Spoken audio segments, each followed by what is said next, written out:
ஐயா உங்க கஷ்டம் நீங்கன்னா நான் ஒரு வழி சொல்றேன் செய்றீங்களான்னாரு. என்னங்க ஐயா செய்யணும்னு? தினம் சிவாயனம்னு சொல்லிட்டு சாப்பிடுங்கன்னாரு. அவர் கைக்கோள் முதலியார். கொஞ்ச நேரம் இறங்கினா கூட வேலை கட்டணும். ஆகினால் அவர் என்ன பண்ணாரு, என்னால இந்த சாமி எல்லாம் கும்பிட்டு இருக்க முடியாது, வேற என்ன ஐடியா சொல்லுனாரு. சரி தினம் திருநீர் இட்டுட்டு சாப்பிடுவேன். அது கூட என்னால முடியாது, வருவாங்க அப்படியே தறியில நான் சாப்பிடுவேன், அதெல்லாம் எதிர்பார்க்க முடியாது.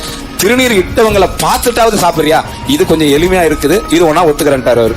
அப்போ அவர் எதை வச்சு சொன்னார்னா, அவர் வீட்டுக்கு எதிரிலே ஒரு கொயவன் ஒருத்தர் இருக்கிறார், கொசவன். அவர் என்ன பண்ணாரு, அந்த திருநீர் தினம் தரிப்பாருன்ற ஒரு தைரியத்தினால அவரை பார்த்துட்டு நம்ம சாப்பிட்டுக்கலாம்னு ஒத்துக்கிட்டாரு. தினம் இதை பார்த்துட்டு சாப்பிட்டாரு சொன்ன வாக்குக்கு. அன்னைக்கு அவர் மண் எடுக்க போயிட்டாரு, உழமண்ணு. அட இவனை நம்பி இந்த வார்த்தை விட்டா இவன் எங்க போனான்னு தெரியல, நம்ம இப்ப பசி எடுக்குது நான் என்ன பண்றது, பார்த்துட்டு வந்து சாப்பிடணுமேனுட்டு அவன் எங்க போய்க்கிறான்னு வீட்டுல போய் கேட்டாரு. அவர் மண் எடுக்க போயிட்டாருன்னா இவரு வேகமா ஓடுறாரு பசியில, அவனை பார்த்துட்டு வந்து சாப்பிடலான்னு. அவன் என்ன பண்றான், மண் எடுக்கும் போது வெட்ட வெட்ட ஒரு சத்தம் கேட்குது. என்னன்னு தேன்னா புதையல் கிடைச்சிக்குது. அப்படியே யாரும் பார்க்க கூடாதுன்னு சந்திரி பண்ணாம தூக்குற நேரம் பார்த்து இவன் போய் அங்க நின்று அவன் முகத்தை மட்டும் பார்த்தான். இவன் என்ன பண்ணா, முகத்தை மட்டும் பார்த்துட்டு பார்த்துட்டேன்னு வந்துட்டான்.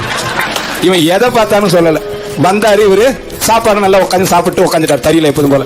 நான் யாரும் பார்க்கலன்னு பார்த்தா இவன் வேற பார்த்துட்டு போயிட்டான்னு அவன் பார்த்தது முகத்தை, திருநீரிட்ட முகத்தை. அவன் என்ன பண்ணா, வந்து எப்பா நீ யாருக்கிட்டையும் சொல்லாத, இந்த பதில் வீணா போயிடும், இதுல பாதி உனக்கு தரேன் அப்படின்னு கொடுத்துட்டு போயிட்டான்.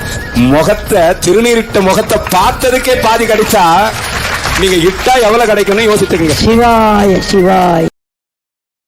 Download ShareChat.